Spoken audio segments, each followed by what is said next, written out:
Hey everybody, it's Jackie and I am back with another video. So this is actually a tag that came from Keisha Adinkra. And so she made a tag on her channel that talked about locked hair regrets.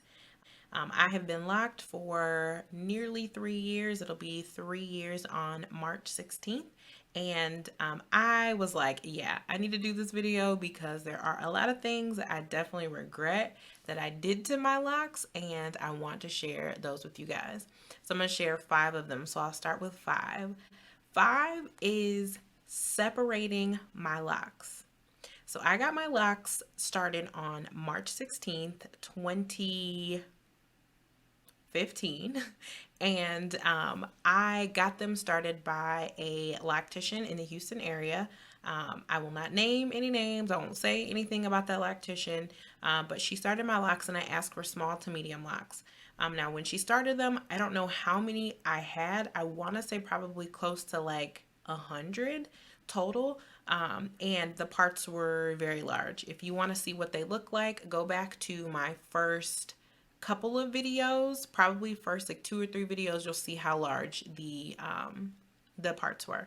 I regret it. I regret getting my locks separated. I really, really regret that.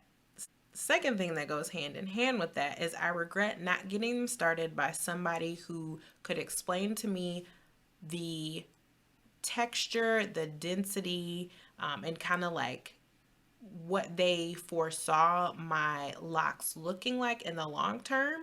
And so, because I didn't seek that out and I didn't have very much knowledge about like part to lock ratio and that sort of thing, I really didn't know what my locks were going to look like in the end. And I just kind of had a picture of like what I wanted them to look like. And I wish I would have known more and I would have sought out more education about that before having somebody start my locks. And honestly, I should have just washed them out because they were not fully locked at 5 months when I got them separated. I should have just completely washed everything out and started over with the lock size that I wanted.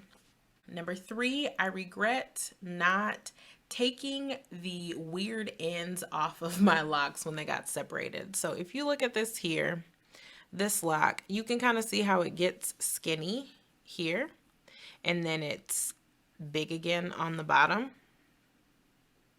And you might not be able to see it very well, but it gets small and then it gets big. So when my locks were separated, they were basically untwisted at the root and then just literally pulled apart. Now there was some budding that had happened already, and so there was some obviously shed hair after 5 months of having my hair locked. But it wasn't completely locked, so you could still pull them apart. And when they were pulled apart, you could see like all these weird like bulbs at the end. And so I just started cutting them off probably about a year ago, and I've been doing it pretty regularly. Every time I like maintenance my hair, I might cut 1 or 2 just to kind of see what they look like. But what it's caused is just a lot of weird ends. Honestly, like the ends are so weird. So like this one is completely bent. Like what is that? I have some that are completely unraveled at the end. I have some, like I showed you that other one that had like this, kind of skinny part at the end and then kind of gets bigger. And that's all from the lock separation and not just taking all those weird bulbs off.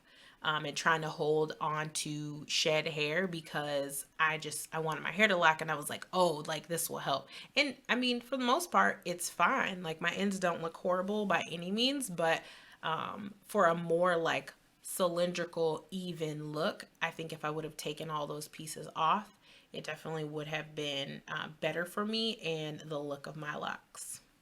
The second thing is I regret using Dr. Bronner's Castile soap in my hair. I regret it so, so, so, so much.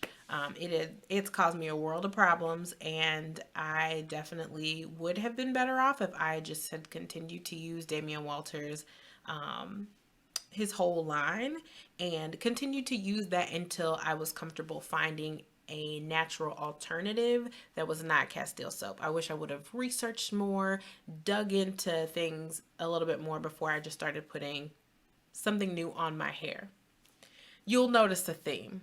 your girl just be out here doing stuff and not researching and just, going for it because I saw it on a video or whatever. And I'm not going to do that anymore at all. I'm done. If I want to try something new, it's going to be something that I've researched, something that I know a lot about, something that I feel very confidently in that I can use in my hair, and my hair will, take well to it. The last thing I regret, the last thing, is not starting my locks sooner. I wanted locks ever since I gone to college, and I graduated from college in 2007. So it has been 11 years, almost 11 years since leaving college. And I wanted to start my locks when I started college. I was relaxed when I entered college. I was transitioning when I left college, and I cut my hair, did the big chop in 2009, and I was natural until a loose natural until 2015. And so it was a long process to get here. And I just wish I would have started sooner. Like when I was in college, it would have been the perfect time. It really wouldn't have, because I went to a PWI and they were already pressed about everything that had to do with this brown melanin.